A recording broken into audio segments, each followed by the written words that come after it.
Hello, hello. How is everybody doing? How are you doing, Yvonne? I am fantastic. How are you? I'm doing great. The weather is getting beautiful. Here too. And I'm not a big spring fan though, only because where I live, that usually means severe weather, and we've been getting enough of it lately. But still grateful for the warmer weather. I'm going to take it. Love Yes, it is beautiful. So, welcome everyone to Find Your Wise podcast. Again, my name is Indira, your leadership and life coach, and my co-host Yvonne. Yes, and I am a financial life coach. Oh, today we're having an episode that we hope is going to be very interesting because it's something that impacts in any aspect of our life. And we will be talking about communication, Yes. whether you're in leadership at your household, business, relationships, the relationship with your kids, oh my gosh, your personal growth, whatever it is, mastering the art of communication, it is an integral part of how you will handle things in your life. It can absolutely make or break almost any relationship. And a lot of people, when they think about relationships, they immediately go to a romantic relationship. But if you know better, I mean, you have relationships everywhere with coworkers, like you said, with your kids, with your neighbors, with everybody. It is a type of relationship. So communication is key. Yes. And before we dive into this, we just wanted to remember to like, subscribe, or leave a comment. And please share this episode with anyone you think it can serve. And we think it could be everyone. So feel free to share. We do, because we definitely need to get out there in the algorithm more, because our entire purpose for this podcast is to help people with certain circumstances that they can relate to that we're doing. Yes. So have you remembered a time when a conversation you wanted to go in this direction and went completely out of another side with an unexpected outcome that you were not expecting to? Absolutely. More than once. More than once. Yes. And it's because communication can really impact our lives, as Yvonne mentioned before. And in fact, they said that 65% of the marriages are affected and going to divorce because of communication. We're not even talking about our conversation with teenagers and how the communication have changed. I have two teenagers, two boys, completely different skills. They talk completely different. And Yes. just the way that communication have changed nowadays is important. And I will give you an story. Recently happened. I was texting my kids. I was asking him to do something, and he was texting me back. And I saw it was few messages, and I decided to call him. Why keep talking? And then he right away asked me, "Why you call me? You can continue texting." And I said, "But it's easier to give you a call. No, it's easier to text me." I said, oh my gosh, that is the difference on generations as well. That really impact and how we can get better communication with them. No, that is so true. But it's funny because I am I generally prefer to text also. I don't like to talk on the phone too much. But I noticed that when you and I communicate, we leave voice messages for each other. Yes. That's how we communicate, because Yes. it kind of is the best of both worlds, because you do like to call and I like to text. And so we text voice messages. It works for us. And so we've learned our Yes. way to communicate. Exactly. And it's the same thing at work. You can be talking with different people, and different people have a different way. For example, if you send me an email that is long and has a lot of information, oh, right away I kind of, oof, I Me need too. time to read this. And so I put it aside to focus on other stuff. So I'm being able to work with my team. If you want to send me big things, bullet points, so I can go ta ta ta, and I know what they're trying to tell. And it's easier because when you have in a fast-paced environment, it's hard to sit down and read how the other person wants to, the message that the other person wants to transmit. Exactly. And that's really important at work, especially because most of us are really under pressure. We under time constraints, things like that. So being concise and to the point is really important. But there are a lot of times when you need to elaborate on what you're saying, because, well, you can avoid a lot of mistakes and misunderstandings if you don't. Because I am one of those types of people that I have had to learn to separate myself from when I'm in business and when I'm personal, because I am one of those to the point kind of people all the time. And so I have to be very aware of who I am communicating with and what is the circumstance, because I can come off sometimes as being curt, I guess you could say, Yes. because I'm just like, to the point, ma'am. Yes. And I mean, I won't say that, but that is how I communicate. And part of it is I cannot hear you very well right now. Mhm. No. Better, better. Better now. I don't know. Yes. I've been having some issues with my mic. I was on somebody else's podcast last week, and they were saying the same thing. So I don't know if I'm having mic issues, if I need to get a new mic or what. But I was going to say part of it might be, if we get into the disc personality situations, which I'm sure we'll talk about. Some of it is the communication personality types, and we've talked about disc several times, but it is so important to know yourself, how you communicate, so that you can change what you need to when you're communicating with a completely different personality type. And I don't want to make it all clinical and therapeutic what we're talking about, because you're not always going to be able to stop and think, if you're in the heat of the moment talking to somebody, what is my personality type, what is their personality type. But you can learn to immediately notice certain cues in people and change your tone, I guess you could say, when you Yes. need to. Yeah, and maybe we can even start talking right away about DISC, Yeah, I'd love because to. like you're mentioning about personality type, each person communicates in a different way. So what they try to do is to organize it in terms of patterns, and that's why they have, for example, the people that are more direct, the people that are more enthusiastic, they call it I, the compliance that focus more on details, and then the S that are more steady. And I can tell you, in my household with my parents, we are four sisters, and we are which one of each. So imagine when we have to talk all together, it's kind of hard to get that connection of how we communicate with each other. Yeah. For example, I'm more detail oriented, and not to go so far with my husband. He's more a D, I'm more a C. Could be having a conversation, and I'm always asking for detail. And if I'm asking for detail, it's not because I don't trust you. It's because those are the type of things that resonate with my brain, and I need like to close the gaps. The things has to make sense and click. So he's go straight to the point. So imagine the conversation goes sideways when I'm asking for details, and he really understand, why are you asking me for that? Don't you believe me? So Right. that's why it was important in order when we communicate with people. That's just an example. Do you find that your communication type varies on your circumstance? Like if you're at home, if you're at work, if you're, with your spouse, that sort of thing? Yes. In fact, at word, I'm more direct. And it's because, like you said, in the work environment, there's so many things to do. It. I manage a large team, which I don't have maybe the undivided attention for each of them. Right. So depending on the person, it has to be more specific. But I have different people on my team. I have one person that understands how I communicate because she's kind of like that. And I have another person that is more asked, and she goes more on the details. And when for example, she write me messages and I said, if you're going to write me a long email, please give me a call. I think I can understand better because I don't have to put myself in your position to understand what you wanted to let me know. In a conversation, I can ask questions. So we're having find that way of connecting. And also, for me, I prefer calling on face to face. It creates more connection. Yes. Yes. It's just the phone. I get distracted, I think. Now, I think also that not just at work, but both of us have been in supervisory positions. And of course, I've done a lot of entrepreneurial work, being in real estate, things like that. And so very much so do I put on that D cap. And for people who don't know what that means, that is in the DISC scale, it is kind of a driven, a little bit more Direct. Dominant, direct.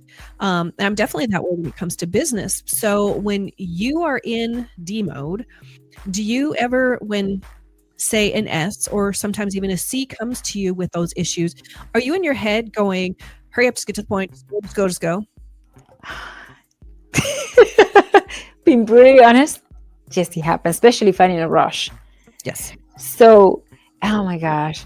And sometimes we tend to be kind of perceived as rude. Yes.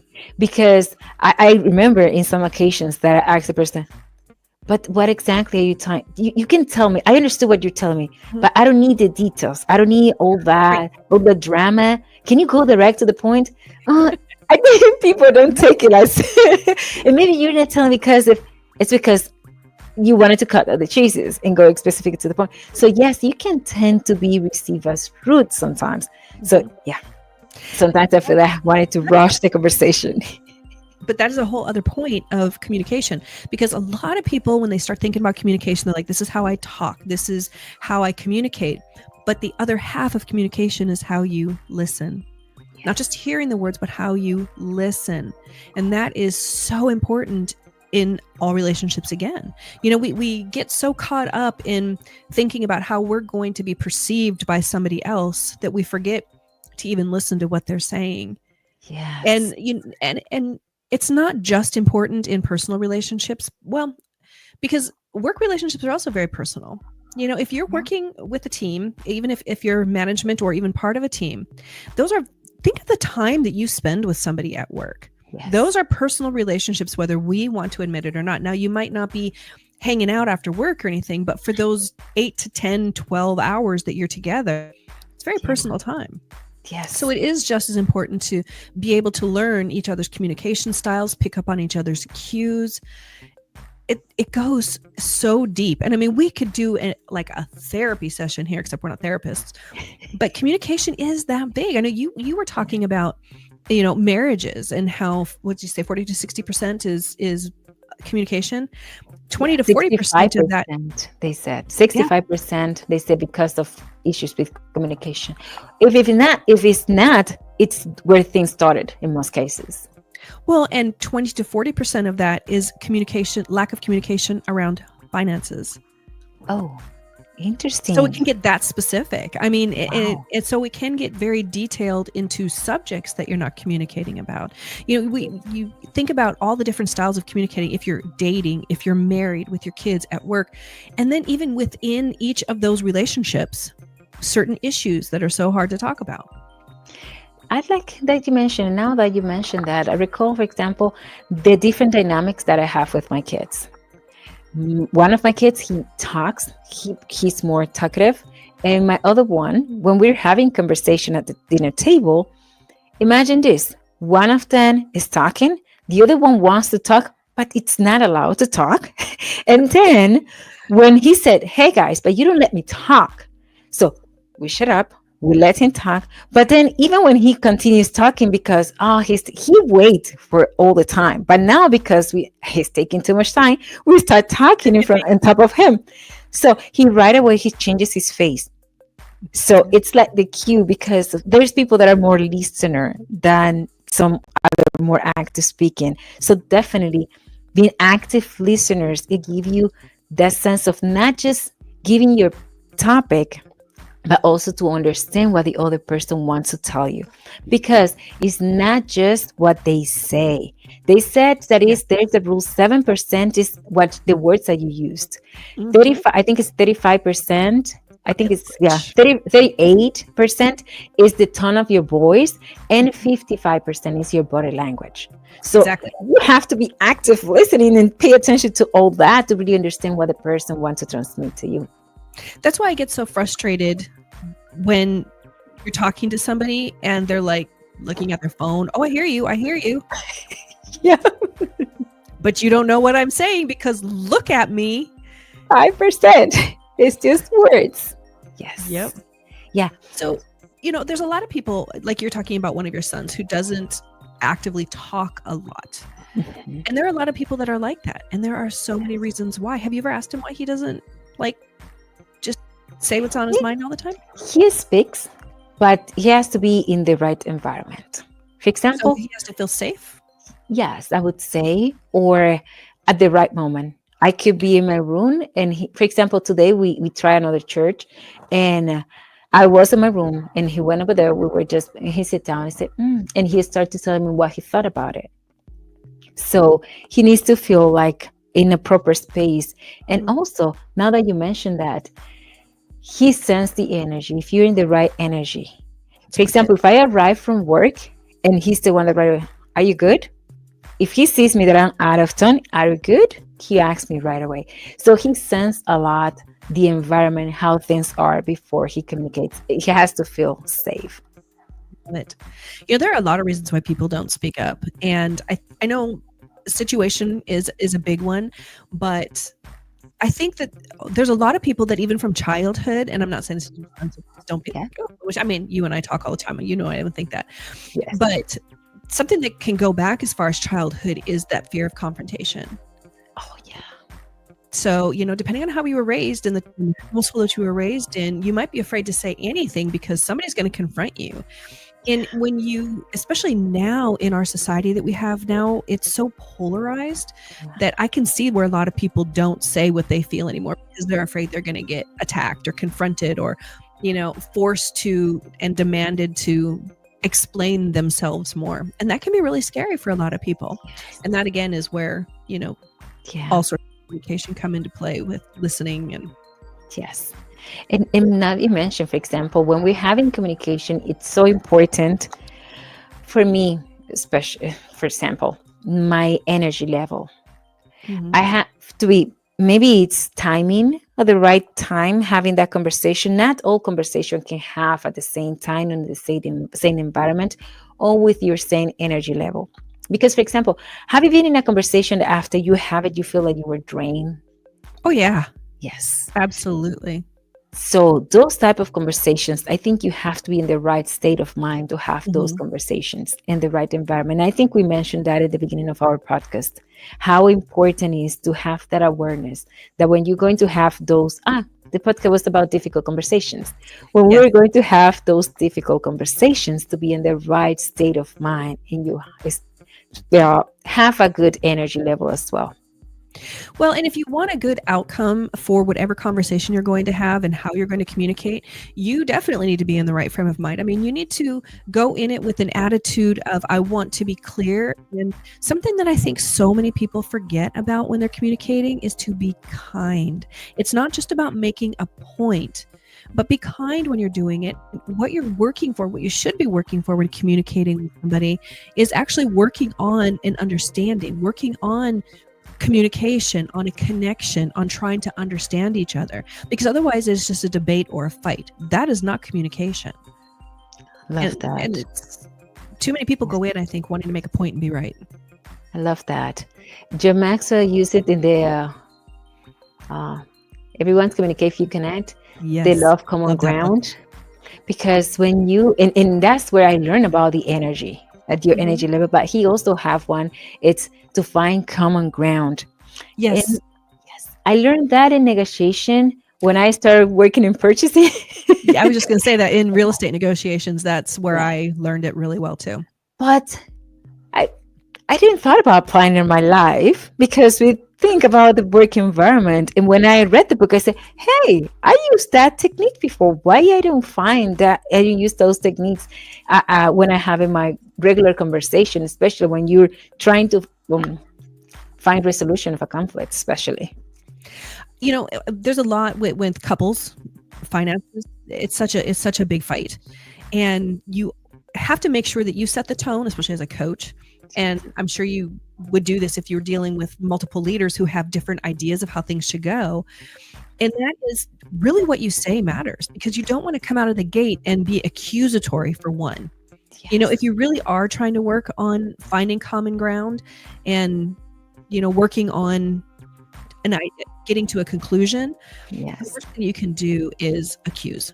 Is you go into it saying, how can we make this work for all of us or for both of us, or something like that. You don't ever want to jump in and feel again like you're right and it has to be your way, because you're not looking for communication at that point. and like you mentioned, having that common ground, and even when we're leading people, it's not just about the way we are. It's our responsibility to be able to understand how other people communicate and try to speak in their language, things that they understand, and create the right environment and openness for the people to bring their issues, to bring their problem. And not everything can be done in our regular meetings. So that sometimes it's important to allocate one-on-one with your team. Yes. Because that really brings that communication between you and them, and that start bringing that bond and confidence that people count on you, because they start connecting with you in a more deeper level. And when I say deeper level, it's not that you let them know about how your personal life is working necessarily, but they get to know you better. And that way it opens the door that when there's a situation, they understand that they count on with you. Right. Well, when it comes to the work environment, I think what you're talking about too is that you can see each other as on a human level and not necessarily boss and employee or something, you know, or coworker, Correct. on a human level. And something else that's so important about this communication, especially what you're talking about with work or in relationships as couples, is the consistency of communication. You know, set up a regular time. Like you're talking one-on-ones at work. Those are so important. I have worked at so many places that say, oh, we do one-on-ones regularly. They did not. And it usually caused a lot of issues between leadership and, you know, the team on the floor because they were not having those regular communication sessions. Same with couples, especially when it comes to, of course, I'm a finance coach, so I talk about money. But it really stops the assumptions. How many times have you ever had somebody come up to you and said, we need to talk, or can we have a conversation? And instantly you panic. Yes. Because you're thinking something is wrong. But if going and having these regular conversations, communicating on a regular basis, it can really help get rid of those assumptions because you know that first of all, you're going to nip some of these issues in the butt. You're going to get to them before they are huge and overblown. Yes. And it can really help stop a lot of miscommunications, diffuse arguments if you're doing this on a regular basis. So you should not leave communication only for big issues. It should be something that's done regularly. Even if you don't have, like, if you have a regular meeting set up monthly, weekly, or whatever, even if there's nothing major that has happened, if you still have that meeting, that conversation, you would be amazed at what comes up when people just start talking about things that are going on. Oh my gosh, I love that you said that, and very well said, because I'm thinking while you're talking, I was thinking about your kids. Two things came to mind. When you have constant conversation, regular conversation with your kids, their time for them are also in the dinner table, that reduces significantly the possibility of they go into depression or they going to use drugs. Why is that? Exactly because of what you said. Because they feel that they are opened and the channel for regular conversation is already open, that they can start sharing things that are more personal to them. Right. Especially when they're teenagers. So that is huge. Yeah, I love that. You know, one thing that also I remember, I was listening to a tech talk not long ago, and the person was talking about the 3 different type of conversations. And remember, have you felt that sometimes you go to your partner or someone and you really want it to be heard, and that person comes with a solution list, and in reality at that moment you weren't looking for a solution, you just wanted to be heard. So it is important as well that we understand the type of conversation that the person is looking to have. If it's an emotional conversation because the person wanted to be heard, it is a social conversation, or is a conversation that are looking for support in some ideas. Because, for example, me that I'm kind of D at work, if people come with problem, I'm going to right away jump a solution. Why don't you do this? Why don't you do that? Maybe it's not what they want. They just want it to be heard. And at that moment, you just offer comfort. So that is also important to understand in which stage of the type of conversation that is required at that moment. And maybe you can leave your solutions for another moment when the person is already in a different state of mind. I like that. I had a great manager one time that had a phrase that we could come to him with if we were feeling that way, that we just needed to be heard, or we had an idea that we wanted to just whatever. Or there were times, even if you had a problem, but you didn't necessarily want it solved, you would go to him and say, you know, can we talk for a second? And he'd be like, okay. And say, I just need to talk through this. Let me just talk through this. And he knew that was how he'd let us. He told us that was going to be his cue for us to just say what's on our mind, and then he would be like, okay, what do you want me to do? Do you want me to give you solutions? Do you want? And it was a very open conversation. You know, you could be like, nope, I just needed to say it. Or there were times if it was a physical issue that you were dealing with at work that you were just like, I cannot figure this problem out. Sometimes you did just need to say it out loud and be like, oh, duh, I know it now. But he never made you feel stupid by doing that. Because sometimes, you get really convoluted in your brain when you're working and it's, fast paced and everything's going and you haven't had time to stop and think through things. It just left a really wide open door for full communication, never feeling stupid about what you were saying, what you were feeling, or anything. And he never jumped to conclusions on what you needed. He allowed us to tell him what we were What needing. needed? Oh, I was taking a note here. He was the Yes. best manager I have ever had. Honestly, it was fantastic. When he left, it was a whole different place. Wow. And that is how important communication is. Yes. With him gone, it changed the The entire dynamic. of everything. Yeah. So, That what I was thinking, because I'm shifting from kids to teenagers. Yeah. And now I'm learning a different language. And I've been trying to improve my connection with the kids. And the way that we have studied initially was me connecting with the things that they love on Instagram and sending us video and stuff like that. So then we share some time like this, or we read a book and then we share how we understand the book. And that is something that I would like to implement, like a cue when they wanted to be just heard, and now me start mom and giving a lesson like with us as parents, because they say, mom, everything cannot be a lesson. So I need to make sure that I work on that to implement with them. steal that phrase. Let them know. Say, if you ever want to come to me and just be heard or something like that, just say, can I talk through this? That was literally the line that he would tell us to use with him if we just needed to just say something. Yes. And then he would say, okay, what do you want me to do? What are you wanting from me? Yeah. And sometimes we'd be like, absolutely nothing. I just need to say it. And he'd be like, okay, have a good day. I mean, it was that easy. And that's exactly why I wanted to take that, because we have to make it easier for them to come to us. And he let us know too, 100% no judgment. There was no judgment on what we were saying. Sometimes we were just really, really frustrated and we needed to just get something out. Yeah. And it's not better hold it there. anymore. Yeah. And it's better there than send an email where you blast it and you can bring it back. Or bring it out on the floor. Yeah. Yes. So it just made all the difference. Sometimes you do just need to say it, and he was so good and he was so empathetic. And that's something else that sometimes we have a lot of difficulty bringing into our conversations is empathy, putting ourselves in the other person's shoes, thinking, what are they feeling? What are they doing? Yes. Yeah. And even having good clarity when we're talking, make it easier for people to understand that and sometimes in order to reduce conflicts and stuff like that, instead of me saying all the time, I, making it we, and also rephrase to make sure that you understand what the other person was saying. I think they really help so they can feel that they're being heard and you're paying attention to what they're saying. Or like you said, the we part is even more important instead of just the I, but you. That is the worst thing that we do. Yes. Yeah. Start blaming and accusing again. That just I see that much and it's hard.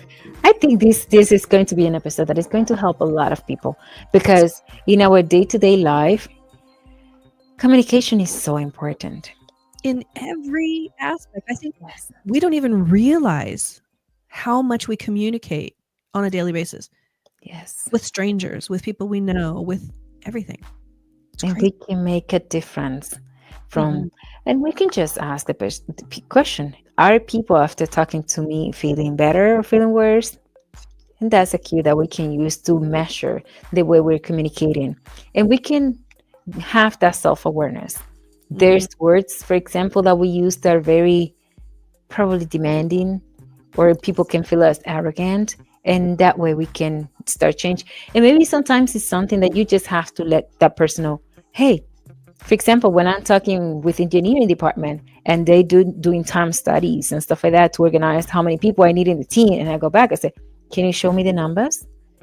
And I told him, I believe what you did, but my style, I need to see the details. It's not because of you. It's because I wanted to see the details and make sure that when I'm requesting the team, you have to do X amount of units at this time. It's because I see that everything was covered. So it's fair what you requested. Well, it is fair because it's also not always a bad idea to get somebody else's perspective on how we are seeing things or saying things. I mean, there are times that you and I have run things by each other and say, What does does this sound like? Yeah. Should I say it this way? Yeah. And because sometimes we're so caught up in our own ideas, our thoughts, our own emotions that we don't realize how we're coming off. Yes. And that's a part of communication, I think, that so many people are lacking, is how you're coming off to other people. We get so caught up in ourselves and how I'm going to look, how I'm going to be perceived, what I'm going to say, that we forget to just listen and pay attention to what the other person is feeling, not just what the other person says in response. So that's how they feel. Communication is big. It's so big. Yes. And I hope this episode really helped you to really understand. And just to give you, this is just some ideas that you can implement, but also to bring awareness on your life and the things that you can put in place so you can have better relationships, because the quality of your life is based a lot on the quality of your relationships. Absolutely. So the more energy we put into that, the better we'll be, and therefore you can have a better life. Yeah, and we have literally just skimmed the surface of so much that we could have gone so deep on, but obviously we don't have all the time. So I'm so glad that we did this one, though. I do think it'll help a lot of people, and maybe if nothing else, for everybody, just when, especially before you get into a heated argument or anything else, if this can stop you from escalating and stop and think and then start working on better communication, whatever. If it's going to improve your life, I'm all for it. Yes. So again, don't forget to like, subscribe, and share this episode. Yes. As Yvonne mentioned, we wanted to continue and reach more people, and the only way we can do it is with your support. Absolutely. Yes. And remember, also go to our Facebook page, Find Your Wise Podcast, where you can also see that we put more clips and more information so we can see on a regular basis. Unless it was last Friday when I totally forgot. Sorry, guys. If you were looking for one, I blew it. I told Indira, I was like, I'm sitting there thinking, where all do these go? And thought I had it, but I knew something was missing. And then Saturday I messaged her and like, I forgot on Facebook page. We're trying to put it everywhere. The more people we find, the better we'll be. We do. Thanks, everybody, for joining us. I hope you have a fantastic week coming up. Yes, and we'll see you in the next episode. Goodbye. Bye.